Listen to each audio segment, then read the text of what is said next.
everyone, and welcome to part 2 of our presentation with Jim Stute on Don't Garden Naked, Cover Crop Options for the Home Garden. If you have not yet watched part 1 of this presentation, that covers the role of cover crops in creating healthy soil and management options. This video will cover the applications, cover crop selection, and cover crop culture.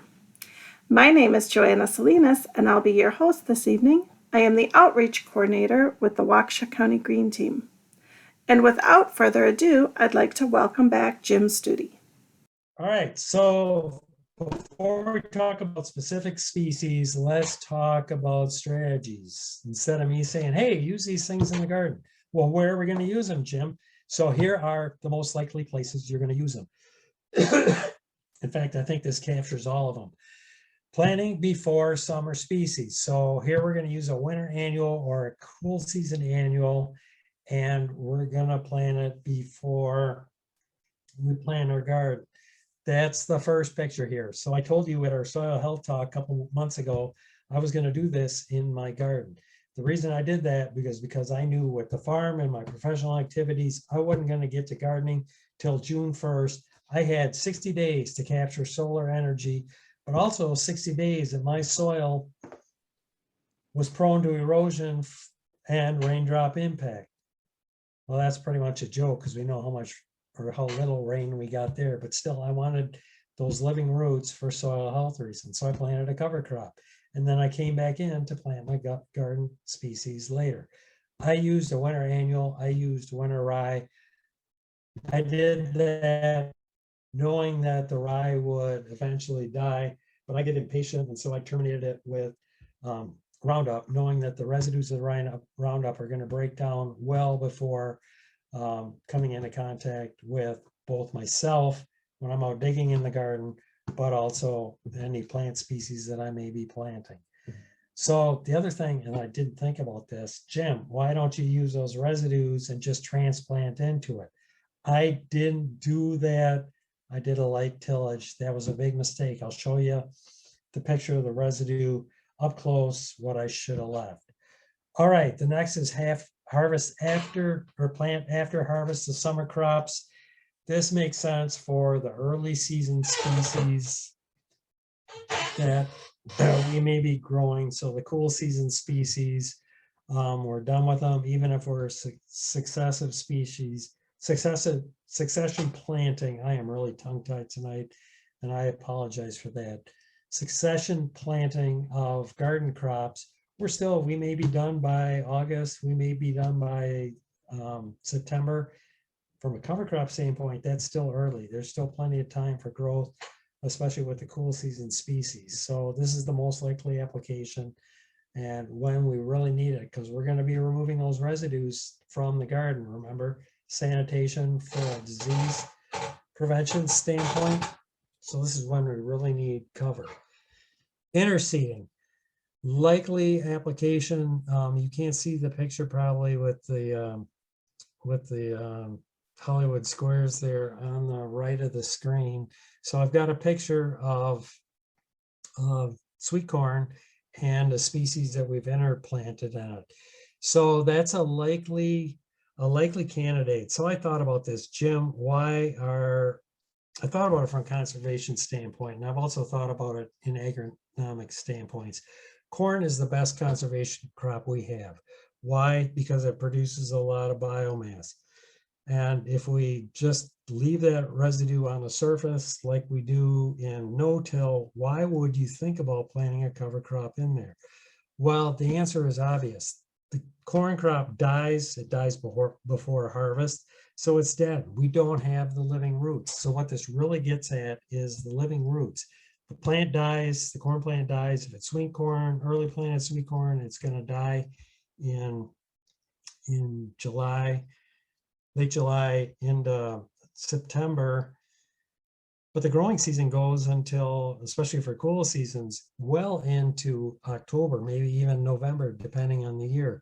So if you've got something interseeded in there, you already have actively growing roots, and they're just going to keep growing. They don't have like a sun competition from the corn canopy anymore, and they're going to take off. So really it's kind of a relay system, a way to get them established and then they really take off. So it's the growing roots, and that's really what we're after.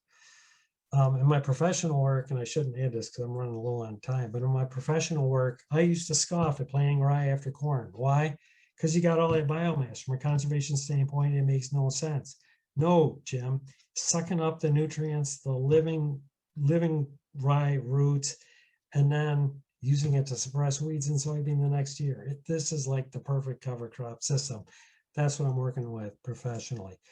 The other thing with interseeding, and maybe we're not directly under the crop, but what about as the crop develops? So areas where vine crops are going to expand. So this is a picture from the garden from last year. I showed this to you earlier this spring. So I planted the buckwheat in the alleyways, knowing I was going to be walking on it, and so it keeps my feet clean, actively growing roots. But think about it, these vine crops are going to be growing into there. So I terminate this with the mowing. Suddenly I have a vegetated mat. It's not a really good mat, but I've got some vegetation there to suppress weeds and keep the plant material, the green growing plant material that grows onto the dead material, cleaner, so we don't have the soil on it. So in the case of the fruits that we're producing, the pumpkins, the cucumbers, that kind of thing, it's cleaner. But we also don't have the soil splashing, which can result in fungal diseases developing. So we're keeping our crops cleaner. So that's a good thing. So why not plant the alleys beforehand while the crops are going to grow into it once they get established? So plant alleyways, use tolerant species that are tolerant of mowing and trafficking. And instead of walking on bare soil, why not have vegetation you can walk on? The other thing about gardening being so hard on soil, gardening crop is so different from agronomic crops. Although agronomic crops, we do go out on them when the ground's too wet, and that's for harvest. But we can wait a little bit. For tomatoes, you don't have that harvest window. When they're ripe, ready to go, you got to get out there. Otherwise, they're going to be on the ground feeding the slugs. So you got to go out there with your boots on. So that's another reason why gardening is so hard in the soil. I'm thinking if we can have vegetative material out there to walk on in the paths instead of permanent paths that you may establish, this is going to help bear traffic a little better. And at least if you're walking on wet soil, it's going to keep your boots cleaner. And then season long. So I've alluded to this. I don't have a picture of it here, but you're going to see plenty of pictures later. What if you don't want to garden the whole time? What if you want to improve your soil using the whole growing season? Or what if, like a year like this one, you don't want to water everything, so you only produce half or only garden in half of it? Why not use the rest of the season for season long or fallow gardening? Here we want to select warm season to maximize the biomass and for weed suppression. But many of the commercial mixes build in species that are going to dominate later in the season. And I'm going to show you a picture of this. And some of them make absolutely no sense in a warm season context because they're cool season species. But when the warm season tend to peter out or they're outright killed by frost, then these species are going to dominate later, and that gives you season long, both the warm in the beginning, but also the cool in the later.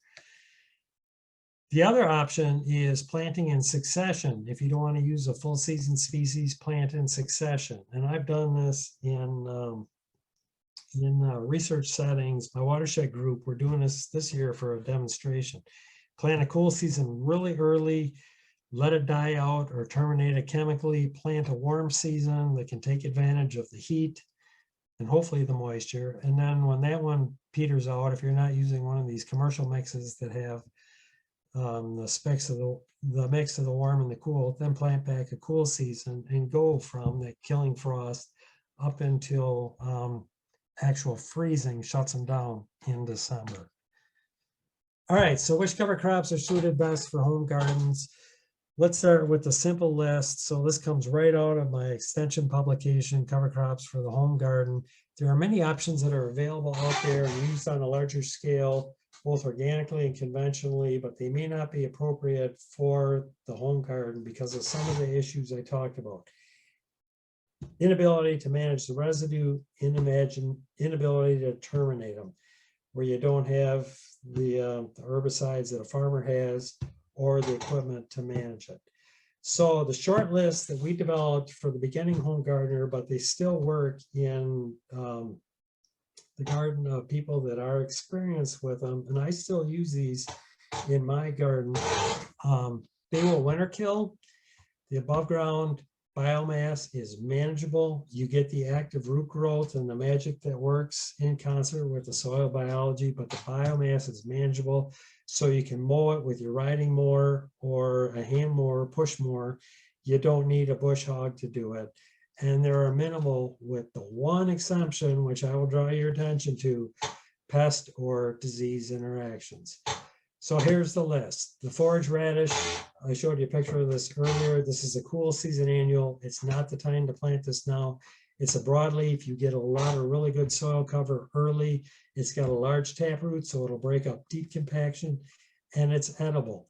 And unlike the radishes that you plant for eating in the garden, that lose their edibility very rapidly, especially when you get a couple of really hot days, forage radish maintain their edibility. They don't get tough, they don't get fibrous, they don't get really hot and bitter with time. They maintain their edibility, and that's one of the reasons why I really like them.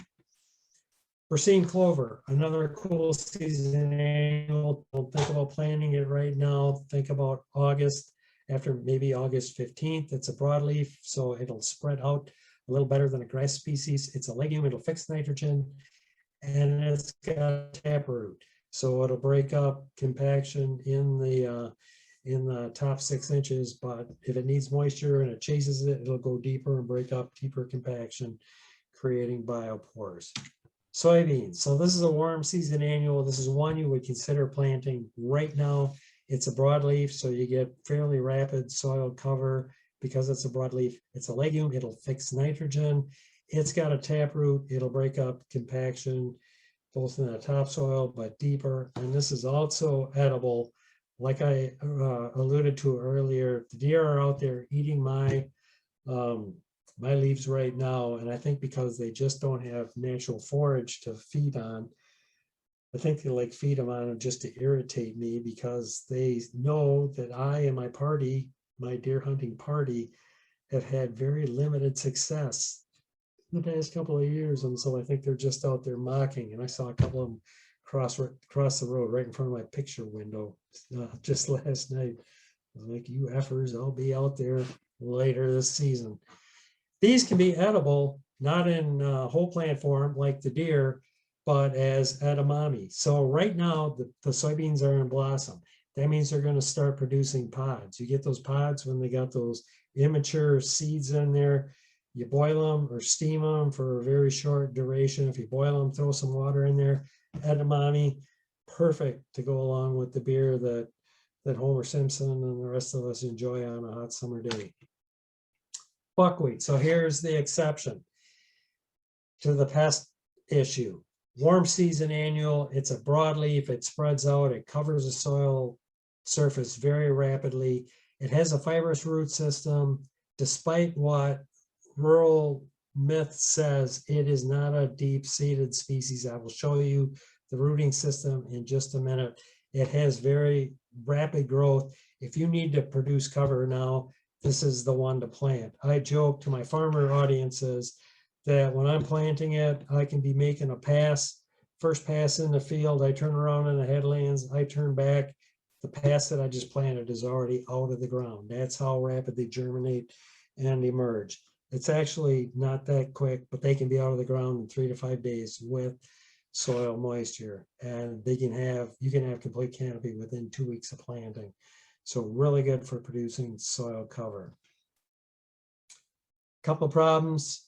There's 60 days seed to seed. So as soon as they blossom, wait till the pollinators get to work them. But as soon as the blossoms start to turn brown, they're setting seed. Terminate then, so you don't have viable seed. Here's the problem. This is a picture from a demonstration I had at the Rotary Garden in Janesville. I had a cover crop demonstration. I didn't know this until I had the species in there. I planted them. They were beautiful. They were in bloom. I went back one day and boom, it looked like somebody had cut that thing off with a hedge trimmer. Every plant was cut off. And if you look at this picture here, you can see where it's cut off. The plant has resumed growing because it wasn't happy and it wants to reproduce. So now it has dominance, apical, or not apical dominance, but from the buds that are at the leaf axils. And so it's continuing to flower. What happened? It attracted the Japanese beetle. Japanese beetle just love these things. So if you have susceptible plants in your garden, don't plant it because it'll draw them in. At the botanical garden, they came here, they fed, they were happy, they left. Where do you think they went? They went to the rose garden. Guess what? Jim was not invited back with his cover crop demonstration the next year. If you got plants that are susceptible to Japanese beetle, like a lot of them are, don't plant this, or use it to your advantage. And this is trial and error, learning from your mistakes. Plant it as a trap crop. Plant it so in one isolated area, it germinates or it blossoms, it attracts the beetles to it. Terminate the beetles. That's where trap crop comes from. Terminate them with the appropriate insecticide, either organic or non-organic. If they're all there, they're done. And giddy up, you don't have to worry about them again. Unless you put out the Japanese beetle traps, which are going to draw them in from the neighbor's yard. Do not use Japanese beetle traps. All they do is attract them to your yard. All right, the next one is oats, a cool season annual, early.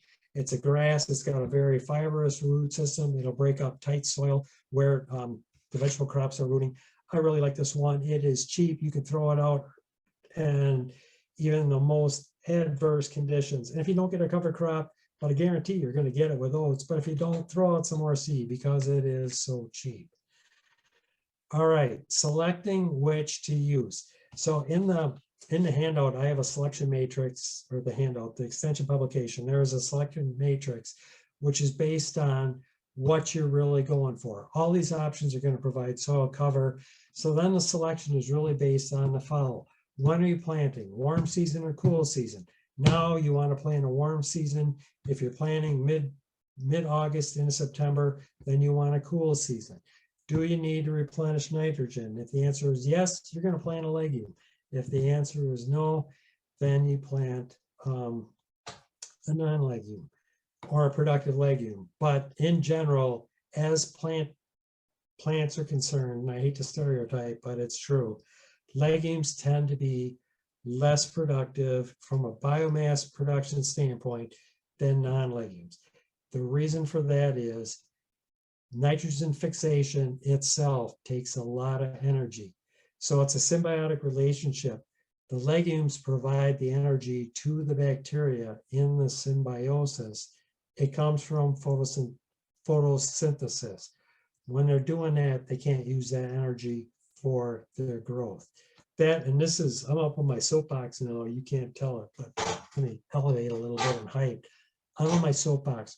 Right now, the holy grail in the plant breeding community is getting symbiotic fixation with non-legume species, and in particular corn. Why? Because corn is our highest nitrogen fertilizer use crop. So the thinking is, if we can get corn to fix its own nitrogen, then great. We won't have to use fossil nitrogen to produce the corn crop. What's going to happen? Our yields are going to be reduced because instead of putting the energy of photosynthesis into growth and into starch production and oil production, it's going to put that energy into nitrogen. That may not be such a bad thing if we can get yields that are equivalent to what we're doing now to meet our starch needs. And when I say starch, that's livestock feed, starch for manufacture, starch for biofuels. And I'm saying that not being positive or negative, being neutral on that issue.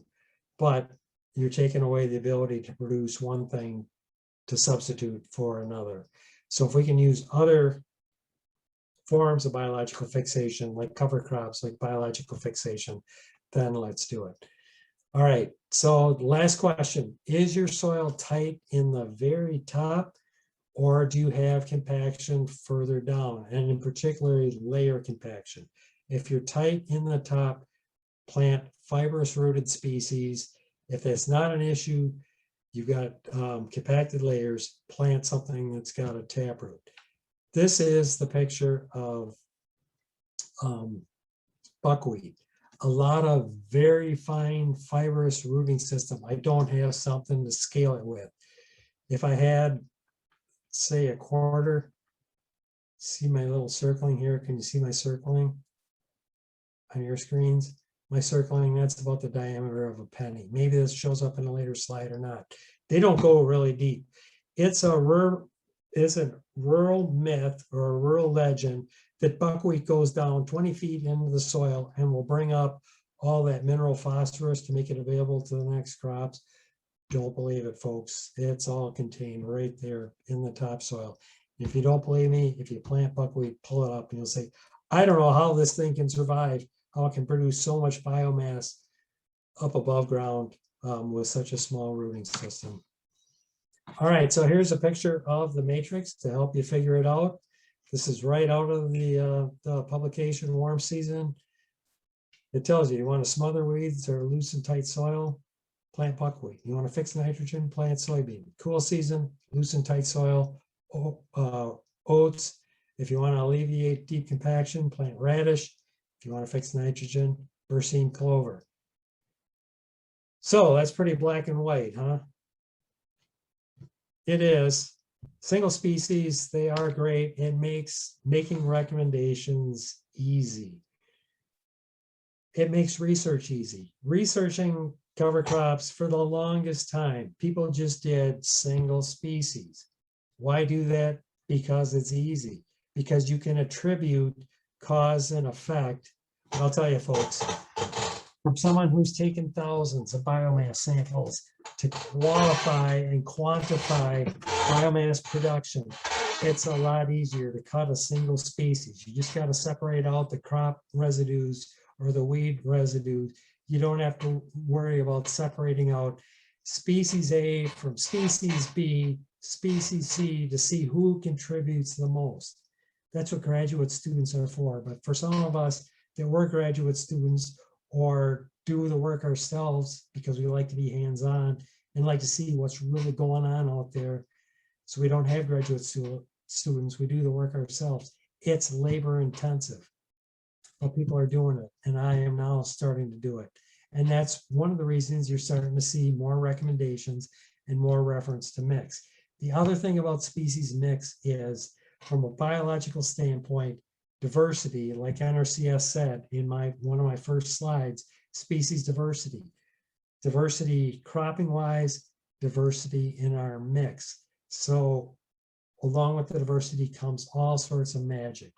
The first is mixes combine multiple benefits. So we just talked about compaction. Well, Jim, do I have to plant a taproot or a fibrous root? No, plant a mix. You can get both of them. I'm going to show you a picture in just a minute. So the really trendy term right now is multifunctionality in the cover crops. We've got multiple benefits, multiple functionality. I just use an example of breaking up soil compaction.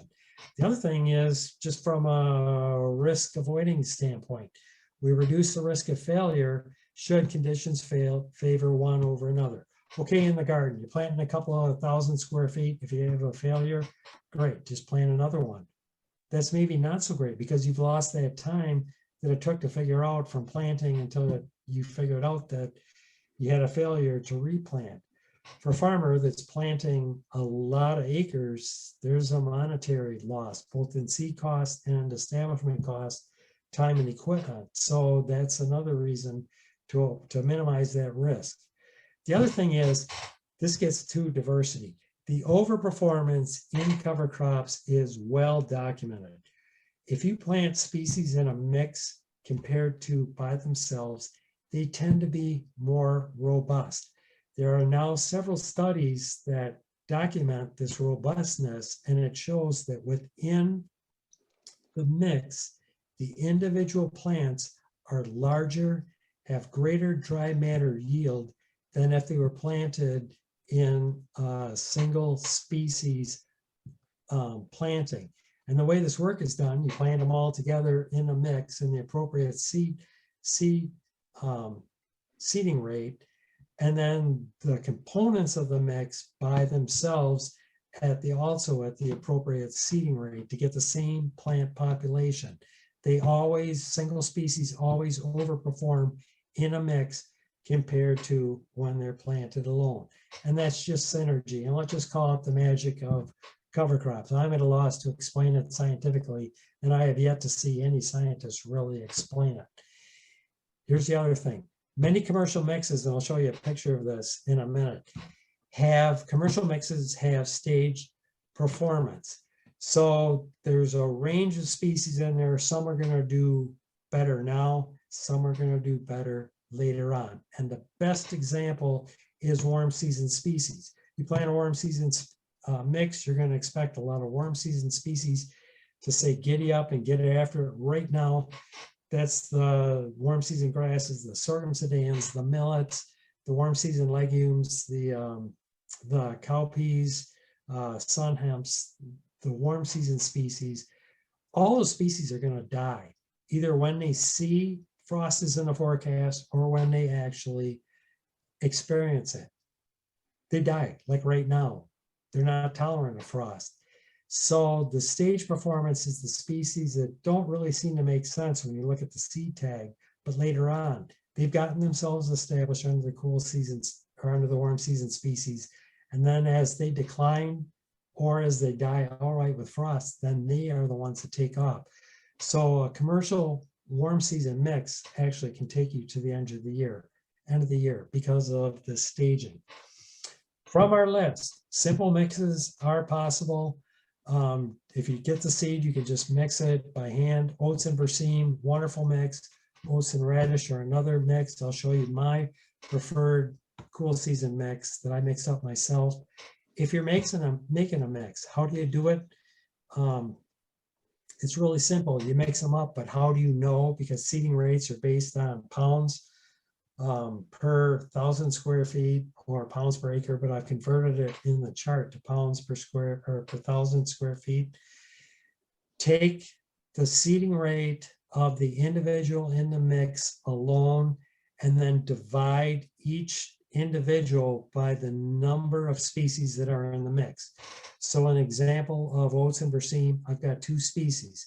The mix for oats alone, I forget what it is, cover crops or seed per 1,000 square feet, divide that amount by weight by the number of 2, because there's 2 in that.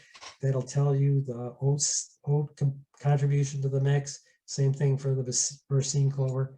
Mix them together, mix it up good, and then seed it based on the seeding rate mix, which is a combination of the 2 of them combined divided by 2. Does that make sense? Probably not. Think about it a little bit. We'll talk about that later. All right, mixes and seeding sources. So this is my favorite cool season mix. This is oats. It's a real simple mix. This is oats, gives us a fibrous rooting system. The radish we just talked about gives us a taproot, but also it gives it a broader statute. The third species, which makes this one really interesting and really sexy in my cover cropping mind, is Phacelia. This is a cool season annual. Seed is kind of hard to come by, but I'm seeing it out there more and more.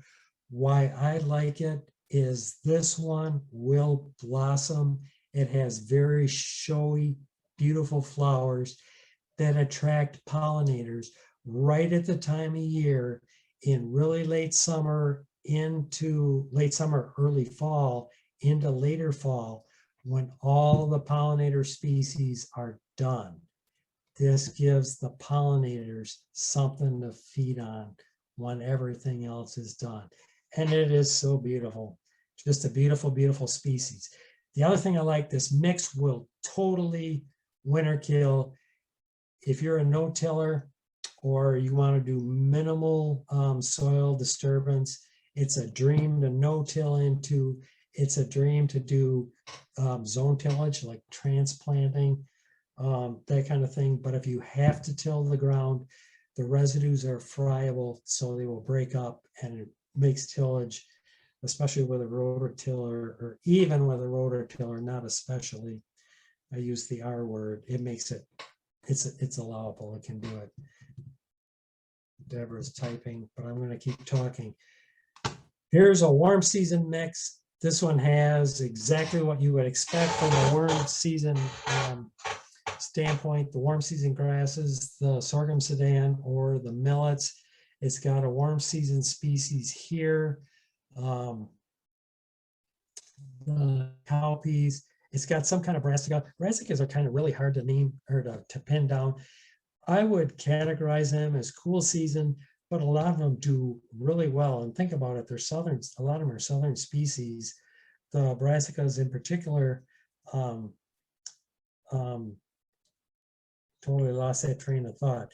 They do well under summer conditions. They do really well in warm conditions in Wisconsin, especially in later summer when the nights start to get a little bit cooler. The true warm seasons like the cowpea and the sorghum sudan may slow down a little bit. The cool nights, the brassicas just dig that.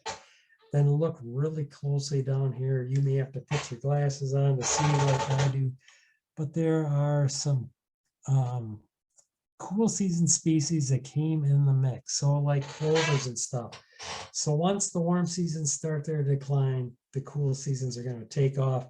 The frost is outright going to kill the warm seasons, the ones that can tolerate it.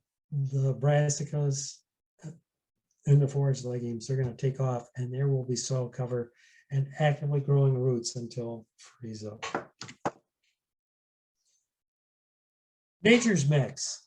This happens when you don't plant a cover crop. This is from my garden. I terminated my early season cover crop.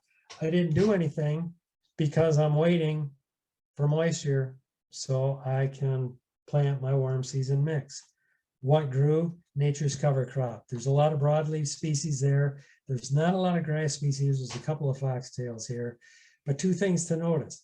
Number one, there's a diversity. It's not all pigweed here. There's some lamb's quarters. You see them here. Well, let's forget the weed ID, but there's multiple species that are in here. The other thing is that even without rain, we still get the weeds. I would like to know, every gardener would like to know, every farmer would like to know, why is it? We plant stuff. I've got stuff I planted that I watered. It's still not up. My parsley I planted a month ago, still not up. Why? I'm watering it. This stuff I haven't watered it. No rain. It's growing. Why? I don't know. It's nature's cover. So I haven't paid a thing for seed, but I still got it there. If I decide I don't get enough moisture to plant that expensive cover crop mix, you know what I'm going to do? Before this flowers, I'm just going to mow it and let it regrow. It hasn't flowered, so it's going to regrow. So I put a little bit of effort into mowing it, but I got the cover. I got the growing root action and the interaction with the soil microbes. Why not? If we do get rain, this is what I'm planting. This is a summer mix. Back up. You spoiled the ending, Jim. This is the summer mix I planted a couple of years ago. This was 2018. It was too wet. There was no time to plant it. It was too wet to plant the garden. I thought maybe I could get in there, sneak in some things like sweet corn. No, I'd get just to the edge of drying that I could plant it with my equipment, and it would rain again. I finally said, forget it. I've got this garden sitting here. Nothing's really going to grow. I mean, we're talking about getting into pretty much into July. So I just planted a warm season mix and planted it all season. You're going to see me a picture of what this looks like at the end of the year. Planted in mid-July, or sometime in June, never mind. This picture, the reason I'm showing it, this is a yardstick here. This is 30 days after planting. This shows you how much these warm season mixes get after it when you get them planted and they got moisture. All right, seed sources. In the past, I've always been employed, and so I couldn't give a recommendation, a proprietary recommendation. I don't have that problem anymore. This is where Farmer Jim, Gardener Jim, Dr. Stute goes to get his cover crop seed. Welter Seed, honey, I love these people. They've got a lot of variety in there. They will sell in small quantities. I need small quantities for cover crop research. It may be the same kind of quantities that you're needing, a pound, a half a pound, just in respect to them. I wouldn't go below a pound because I got to break open a bag. And it takes time to do that. So I wouldn't go more below a pound just for that reason. Their website is wonderful. The next is Frank's Organics. They are organic. They used to have a website. I see they don't have it anymore. They're in Jefferson. They're on Facebook. That's the site there. Here's their phone number. The person you got to talk to, the reason I bring this up, and now his name is escaping me and I can't think of it because you're all looking at me. It'll come to me after we hang up here.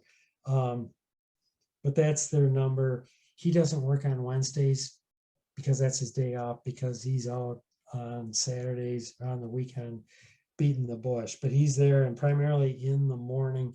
Call in the morning. They do have somebody there staffing the phones in the afternoons and when he's not there, but they will defer to him. So you really need to talk to him. They are a dealer, local dealer for several companies. The beautiful thing about going through him is he pays the freight. You just pay retail. You don't have to pay the freight. Lash Livestock and Soil Solutions. They have a Facebook page. They don't have a website anymore. This is Adam's cell phone number. He is the one I ordered the Prairie Creek cover crop seed that I'm planting in my garden. We're planting it on our research farm from our watershed group. He is primarily a dealer for Prairie Creek seeds. He'll get it for you like right now. The other one is Brendan Blank Seed. I don't know exactly who he deals for. Brendan's got the stuff on hand. He's local. He's in Exonia. He's really an interesting, like all these people, they are really interesting. Joe is the guy at Frank's Organic. They are all really interesting people to talk to. They can tell you what's going on in the seed world and what's hot, what people are actually planting and ordering and what they're not. And the seed companies, quite frankly, aren't going to tell you that. All right, so I was charged with addressing the issue of seed availability, and I understand that it's difficult to get, and also it's difficult to get in the quantities that gardeners want to use. Here's the solution to this, and this is a fundraising idea for the Green Team. So the picture here is seed bagging night for the Watershed Protection Committee of Racine County. This is my watershed protection group. We bagged up a cover crop mix to hand out at Racine County's tree program sales day, tree pickup day. It was a promotional thing, but we are now going to be selling this seed as a fundraiser.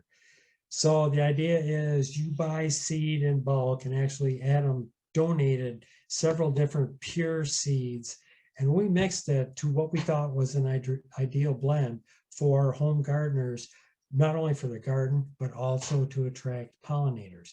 And so we are giving it away. We are going to start asking for donations. We're not going to sell it, but we are giving it away. It was a fun team raising, or it was a fun team building activity. Believe it or not, we had a business meeting and we didn't start this activity until 10:30 at night. We were there. Some of us were there until 1 o'clock in the morning. That kind of made productivity the next day a little difficult, but I'll tell you, people chipped in. And I'll tell you, depending on the venue, depending on the crowd, people learned, as you can see by Exhibit 8 here, how to do the task one-handed, because you always got to have a beer in one hand when you're doing a group activity like this. It was, again, just a great activity and a fundraiser activity or idea for the green team.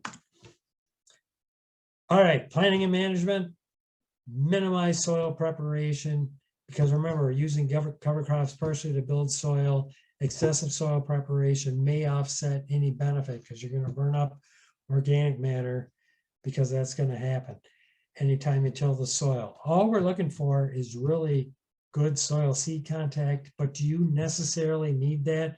If the soil is rough on the surface, and particularly if the soil is cracked, like in this picture here, seed's going to fall right down in the cracks. I know, looking at my soil right now, the stuff that I worked up with the hoe just to control weeds and to break the crust, to break evaporation, that's plenty good for especially a species like oat, to throw it out there. So soil cracks, rough soil surface, soil preparation may not be necessary. Here's another little trick too. I often, if I know I'm going to mow down residue, vegetable residue in the cover crop, sweet corn is a really good example. So it's dead. It may still be green, but it's not really doing much. I broadcast my cover crop before, if I haven't interseeded it, before I go out there with the mower, and then mow it off. And that residue from that sweet corn, it covers up that seed. There's no need to incorporate it. The cover crop will grow right through it. So plant residue is as good as soil residue for initiating germination. So here's my recommended procedure for doing it by hand if you don't have planting equipment, and you need to have some kind of soil seed contact. So that means some kind of soil tillage. Use a garden rake, smooth the soil as much as necessary, and remove significant residue. When I say remove significant residue, I'm not talking about dead leaves and that kind of thing. I'm talking about big honking stalks. So the zucchini plant residue, you know, it's got the kind of grotesque roots, as the root and the crown have grown over time, and that big root that's on there stems from things like Brussels sprouts. Get those out of the way. Throw those in the compost anyway for disease management. But leaves and that kind of stuff, you can leave that on there. It's not really going to hinder the operation. If it doesn't hinder the raking operation, broadcast the seed. There's an asterisk there. I'll talk about a guaranteed way to get a good seeding rate, and then rake again, and then bury it to the appropriate depth. So seeding depth in crops, in plants, is based on the diameter of the seed. And a general rule of thumb is 5 to 7 times the diameter of the seed. And the reason for that is for the amount of soil to surround the seed, that the seed can draw moisture from the soil solution into itself to initiate germination. Small seeded stuff doesn't need a lot of moisture, so it's closer to the ground. The other reason, it's not only moisture, but it's also the depth that the seed can germinate from. So seeds will germinate and emerge from where they're located. Some species, they send up the emerging point. That's called epigeel. So the actual growing point will stay down in the where the seed was planted, and it sends the shoot up. That's called epigeel emergence. The other type is called hypogeel. And so what happens is you have the point where the seed takes off from, and it sends the growing point up, but it's hooked. And so it's actually what's called the mesocotyl. That's the point from the roots up to the growing point. That's what actually emerges and then pulls the growing point through. So when you've seen beans, beans are a really good example of hypogeel emergence. So the beans, the cotyledons get pulled through by the hook. So that's that emergence. Why it's important, either a hypocotyl or epigeel emergence, emergence, they can only go so far. If you plant them too deep, the hypogeo will keep trying and trying and trying to get up there. The epigeals, they'll just give it up. They can only go so far. They'll unfurl below ground, and that's it. So you don't want to plant too deep. You want to plant deep enough that they can get through, but then where there's going to be moisture. The smaller the seed, the shallower, the larger the seed, the deeper, and that's a moisture thing. So deeper seeded, way too much information, Jim, but that's why we do it. Deeper, rake it deeper to get those in. This is in a mix. And then for the shallow, the smaller seeded, either broadcast them separately and then rake them in shallower, or throw the whole mixture out there and then rake to an average depth that'll accommodate both of them. There's no such thing as a perfect world. Average is not perfect, but it'll get some of some and some of the other. Does that make sense? Think about it, it will make sense. I think it'll make sense in future slides. Water if necessary, but not enough that it's going to make it crust. If the soil is moist, you probably don't have to water it. Cover crops, most of these things were selected for very rapid emergence, so you're probably going to get it. All right, so this handout or this seeding chart is in cover crops for the home garden. It'll be in the material that's available. Seeding rate is actually based on, it's not actual pounds, but it's based on seed density and trying to get an approximate plant density on the ground. And that plant density is roughly 30 to 60 square plants per square feet. A fun fact. So here's some pictures just to look at it to scale the ones that we recommended. The buckwheat, a larger seed, oats, a larger seed, soybeans are the largest of all that we've recommended. Radish is kind of intermediate. The Rake Clover, it's smaller. This one, that's why this one has shallower planting depth. So this gets to the conundrum of planting depth. If I'm going to grow them in a mix, I'm going to mix them all together, the appropriate amount. I'm going to throw it out. When I incorporate it, I'm going to incorporate to average. The oats here, you can't see me pointing, Jim. This is a webinar. The oats, they want 1 inch. The Berseem, that wants a 1/4 inch. Go for a 1/2 inch average to make them both happy. If you're going to do them independently, throw the oats out, incorporate deep, then broadcast the Berseem, then do it shallow. But again, on average, who wants to work that hard? On average, just rake it to get a 1/2 inch. They're all probably going to grow anyway. Just a few that end up on the surface probably won't germinate. All right, planting and managing. For the finer seeded species, maybe use a carrier. So a good example are the clovers, the Phacelia that I talked about that are really hard. And you can take the whole amount of seed for 1,000 square foot and hold it in the palm of your hand. That makes me really nervous. So use a carrier like ground corn cobs or fertilizer. Mix it up there. That gives you a larger volume to deal with. Mix it frequently because the smaller seed is going to tend to want to settle out. So here's the other thing. This gets back to that asterisk. When you're broadcasting by hand, that can be nervous work, especially if you're dealing with a little bit of seed that just fits in the palm of your hand. So what do? I bulk it up with a carrier, but then I double spread at half rate. So take half the seed or divide the entire lot into half, put the other half aside, and then spread over the entire area with that half rate. If you can tell you're not gonna make it to the end, slow down how you're seeding. Either slow down your shaking, or if you're shaking with your hands, slow down the gap between your fingers.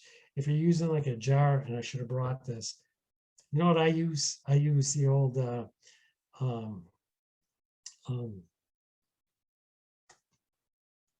cheese, the Parmesan cheese things, the container from the Parmesan cheese. Wash it out instead of recycling it. No, you got those little containers.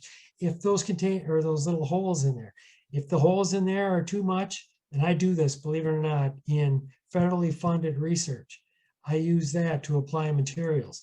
If the holes are too big, get some duct tape and tape off some of them till you get what you think is the right amount. Anything you can use to shake to shake that out. Anyway, so you finish the shaking and now you've got your rate adjusted and you still have the seed. So then take that other half and then seed back at the half rate. Does that make sense to everyone? That's a way to get to the end. Legume seed, always remember to inoculate. Inoculant is cheap. Inoculum is the proper rhizobium bacterial strain to set up the symbiotic relationship. Residue management. Okay, this is cover crop residue, and I've already touched on some of this. The recommended species will residue, but they can produce appreciable amounts of residue, maybe more than you can manage with the equipment you've got. So manage the ability to evaluate the ability to manage before planting. So if you have a hand mower, you can plant it, but just watch it. If you think it's getting too big, mow it before flowering. It'll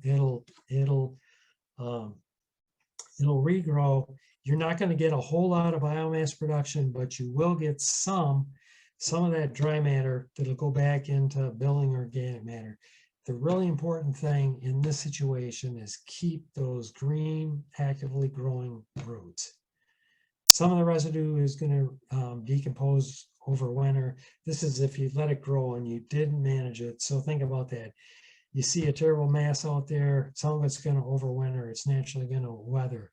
So you're going to lose some of that mat over winter.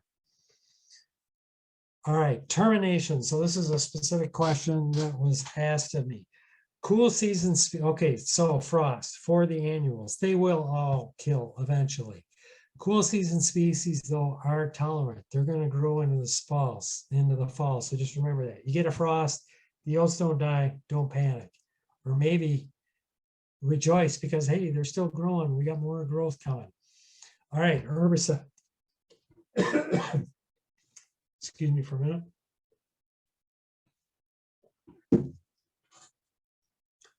Herbicide. So I brought up glyphosate. I use it in the garden.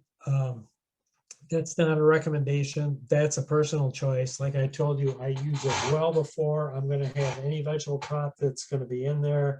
In the soil, if it comes into the soil, the residues do not last that long. And half time is like 4 days, 4 to 6 days. So that means half of that material is broken down. The soil bacteria, the same thing that are breaking down the residue, are going to break down the product. So there are health concerns. Again, this is not a recommendation. I use it. I follow some precautions. I have a large garden and it works with what I do. There are organic herbicides that are out there. Some of you may have used them. I have used them in research context or organic research context. They will work. They are expensive given the rate recommendation. You have to apply them at 25%, 25% volume to volume. So basically, if you're spraying a quarter or you're spraying a gallon of material, you need at least a quart. That would be more than that.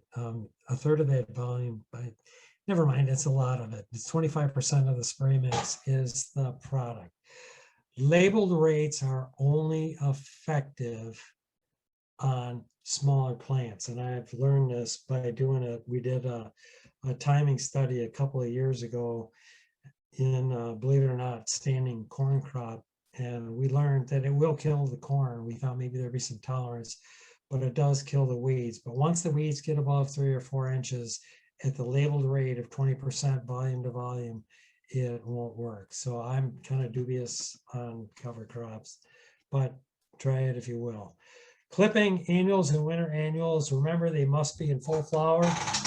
That's what the textbook says. Here is a picture from this year, not in my garden, but one of my fields. This is oats. They were planted for forage. They were harvested early because we had a research trial going in there. They were planted though after flowering. The stubble you see down here is from plants that died out, but either tillers or individual plants that are here that didn't die out sent up the green stalks. And what I'm seeing is about 50% regrowth. So the answer with clipping, even though the textbook says clipping after flowering, expect some regrowth. Tillage and pulling, roots have to be dislodged from the soil. If you're tilling a cover crop, except for rototilling, but if you're doing like a broadcast surface, like using a field cultivator or a quack digger or something like that, where the plants potentially can just dodge the soil engaging implement, they have to be dislodged from the soil. Otherwise, you're just transplanting them. This is best done on sunny days to desiccate the roots, because really you want those roots to die so there's no potential of regrowing. And again, I've said this before, commonly used species don't form adventitious roots. These are roots that grow from axial nodes. So the example I used was the purslane, which is the perfect example because it does, and you all know that, but the species we've talked about will not do it. The one that I showed the picture of, well, I'm not going to go back to it, but remember I showed you the buckwheat picture that had, after the Japanese beetles had clipped off the main stem, all of a sudden it grew from Oats and sent out secondary branches. That same thing, but that's where the adventitious roots will grow from. All right, the take home that comes with summary: start small and experiment, gain experience with simple practices. If you haven't done it before, stick to the species that I talked about and that are in the catalog. See how the covers respond to your unique conditions and management. And if they aren't working for you, one species isn't working, try another one, and then go off script a little bit. Try planting it earlier, try planting it later, try planting a cool season during the window we typically recommend as warm season. See what happens, and then look for opportunities to exploit their behaviors and solve specific problems. So the one I talked about is the winter rye. So I'm sure a lot of you have asparagus, and I'm sure a lot of you deal with weeds in your perennial bed. I've been growing it for years. I love asparagus. I don't have a good solution for it. I've tried this a couple of times and it's worked beautifully in one bed, but then I lost my bed because my ex-wife got impatient and she sprayed Roundup before emergence without really looking for emergence. Be really careful spraying glyphosate on asparagus beds, even though the label says you can do it. Winter rye, we talked about this. So if you plant it in the spring of the year, so this is really early in the spring, light tillage of the bed, you broadcast the seed that's out there, it germinates, it takes off, it grows like crazy for a while, and then it quits growing. Why? Because it's waiting for cold weather to fertilize, to shift it to reproductive growth. So while it's doing that, it's provided 100% soil cover. And I couldn't find this slide because I've been doing this long enough that half of my archive is in hard copy analog 35 millimeter slides, which I'd really like to get converted because I took some really good pictures of this back in the day. Anyway, the asparagus grows up through it. It's got this mat to suppress weeds. That mat will sit there until the rye plant dies. By that point, we're well into the end of when you should be picking asparagus, which was 2 weeks ago. All right, so now you can use other methods to control weeds in asparagus, or hopefully by then it's gotten to the point where it's shading out any weeds that are competitive. It works beautifully when it works. The problem is when you get a year like this one, when you get a really cold night, and it triggers it to vernalize. And if that's the case, it just keeps on growing like crazy vegetatively, and now you've created a weed. It's one to experiment. It's one that has had a lot of problems with me. I've also had this failure where you get a really cold night and it vernalizes. And I'm sure there's other relationships with planting winter annuals in the spring where you can manipulate that biological relationship for something that's good. I just haven't thought about them. So think about it. All right, with that, I'm going to quit. I put this picture, this is the first winter, or excuse me, the first global warming summit. Presumably it was done in a winter type climate. I put that in there just to think about cooler days, which we know are coming. I happen to love winter, not so much because I like the cold temperatures. I like really hot temperatures, but the growing season for me is a lot of work trying to combine the farm with gardening with my professional work. And so I put this in during a period when traditionally is the hottest time of the year. Questions, comments? Yes, we have lots of questions going on here. Okay, so we have 3 questions about clover. The first question from Dave is, Dave has clover growing in his raised beds. Should he just let it grow? Depends on the type of clover. If it's in your raised bed, I'm guessing it's a perennial. If it's a perennial, I would probably try to terminate it. I mean, clover by itself is great because it encourages the mycorrhizal fungi that produce glomalin. It fixes nitrogen. Clovers by their nature, they tend to be competitive at first, but they also will die out over time. But because of their sheer competitiveness and because of their sheer size, can use resources, moisture, nutrients, not nitrogen. They should be fixing their own nitrogen, but phosphorus and potassium. But the one that concerns me, and this is the only one, and my guess is this is the one that's in the bed, is white clover. Dutch white clover, or there's a name for another one. The problem with them, and they probably came from lawn soil, because there's a lot of it in, because this used to be sold in lawn mixes before we had commercial nitrogen fertilizer. Dutch white clover spreads by underground stems, rhizomes, and they also have stolons, I think, but they've got rhizomes. So they will send those rhizomes out. They've got stolons. They will send those out where they're growing. All of a sudden, they're going to send up, the stolons will send up another, both stolons and rhizomes will send up another node to start a new plant, a daughter plant. So it's going to spread just like grasses, like a sod forming grass. That's the reason I would try to get rid of them.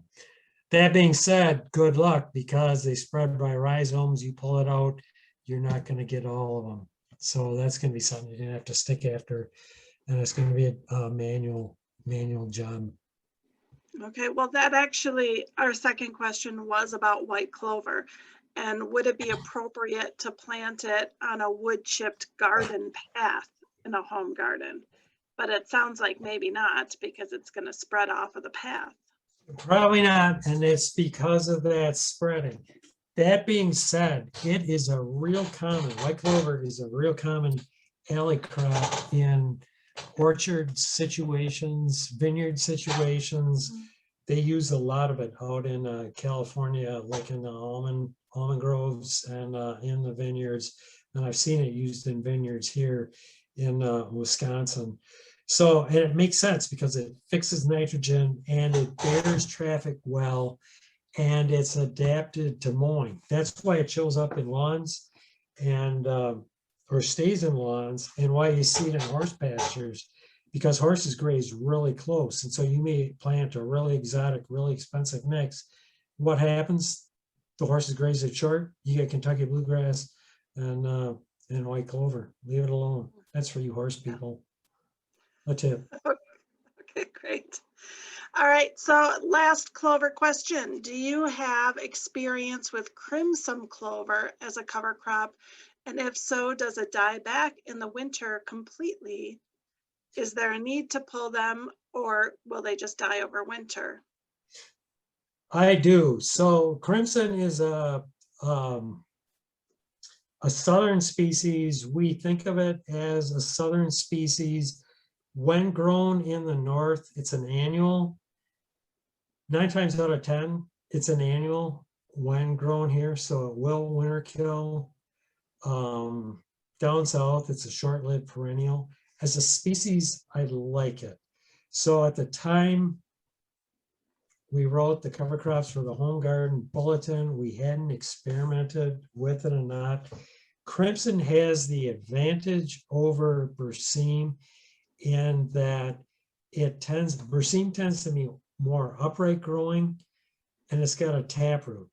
So Crimson has a different rooting architecture, but the roots tend to spread out. So for the same number of seeds that you spread out on your garden, you're going to get more rapid soil cover and a lower growing cover crop. So that's in the year that you planted. If it overwinters, and it did in 2016, so the winter of 2015, 2016, I guarantee every crimson plant that was planted in Wisconsin overwintered. It grew like crazy, and in organic situations, which is where I dealt with it, it was very difficult to terminate. And that would have meant mowing, and it just grew back from the mowing. I don't know how the conventional people dealt with it. I didn't have to deal with it. The flower is beautiful, and I've got no experience with this, but I would almost guess that it would attract honeybees. So it's an alternate source of nectar for bees. I will also say that in a head-to-head competition, I've got 2 years of data in an organic situation to say this, that Berseem is more productive than Crimson. We have done them experimentally or for a demonstration purpose in biculture. I call this the two-story clover, and it's kind of really neat in the field. So the Crimson is like the lower story, so it tends to spread out and be really, really dense. And then the stems of the Berseem grow up through it, and that tends to be the second story. And it's kind of a neat thing. And a conversation started when you have it in a demonstration plot. Very cool. All right, next question from Connie is, what are the positives of spring wheat and when should it be used? Spring wheat, I would not grow as a cover crop. So spring wheat you can grow, I mean, as soon as you can get out there on the ground and plant it, as long as the ground is fit, you can plant it and it'll grow. And that's pretty much true of oats and also barley. So I've only planted, I have never planted spring barley or spring oats as a cover crop. I have planted spring barley and I have planted spring oats, but not as cover crops. I have planted them all three, barley, the wheat, and the oats as potential grain crops. And the goal is to produce grain. The goal is to plant them as early as possible. I will tell you, of the three, spring wheat is far less vigorous compared to oats or barley. In a spring planting situation, I think barley would be preferential in my experience as grain crops, but not as cover crops. How's that for muddying the waters? No, that's great, because our next question was, would oats make sense in early spring, but specifically for raised beds? Yeah, exactly. Exactly. So, and we have farmers in our watershed group. I've never done this. I don't like to speak about experience, but this is a guy who's got a lot of experience and a lot of cover crop experience. He flings them out on frozen ground, snow cover ground in February. Now, if there's a lot of snowpack like we had this year, probably not advisable, because in a typical year, that snowpack is gonna melt and run off before the soil thaws out. He had insider information, and a lot of people knew this year that the frost went out of the ground early, and so there was snow perched on top of frozen ground. What did that mean? Typically, the ground is frozen, but then it starts melting because the soil thaws out. And so the heat from the earth starts melting it from underneath. But typically by the time that happens, we get those warm days that melt the snow. It melts and it runs off.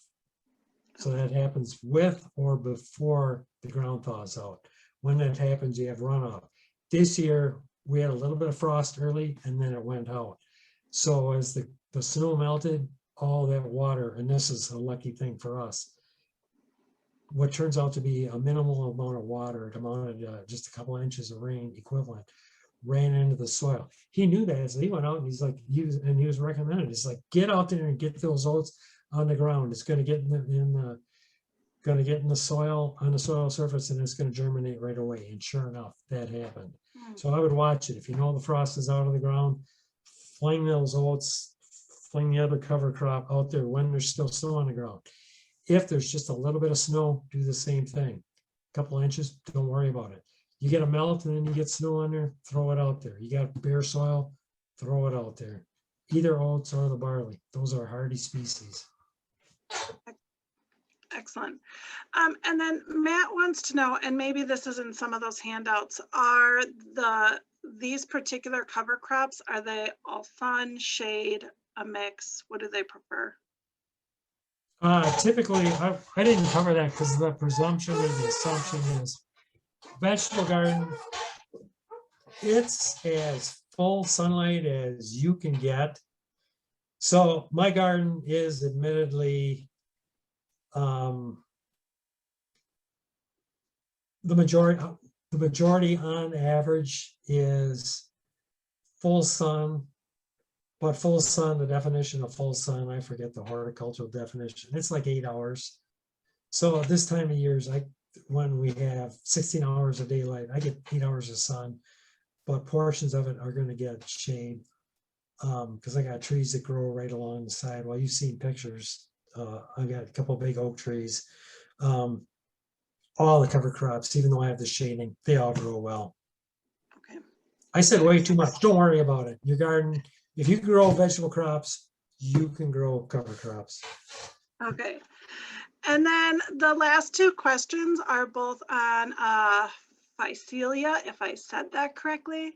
And the first question, I'll tell you both at once so you can address them, is can you give the content of that Phycelia mixture again that you went over?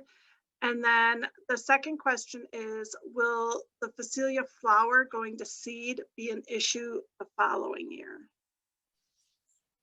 So you change your pronunciation during your question. It is Phycelia. Phycelia, okay. I looked at that in the book and I was like, geez, how am I going to pronounce this? And then I heard it, somebody said it. So I'll tell you, Aaron Silva, the organic specialist, extension specialist, is a huge fan of it. So it will not overwinter in Wisconsin. It'll flower, it's tolerant of frost, but it will not overwinter. So I would not worry about it letting go to seed. In fact, I don't even know how they produce seed. And I think the seed probably comes from Europe. It's really common as a cover crop in Europe. I think the seed we get here is from Europe, but I may be mistaken. They may have figured it out in the southern United States. The mix was, I haven't seen, well, the mix was oats, forage radish, and the Phycelia. So the way I figured it out was with that tricky formula. So you know what the seeding rate is for something alone.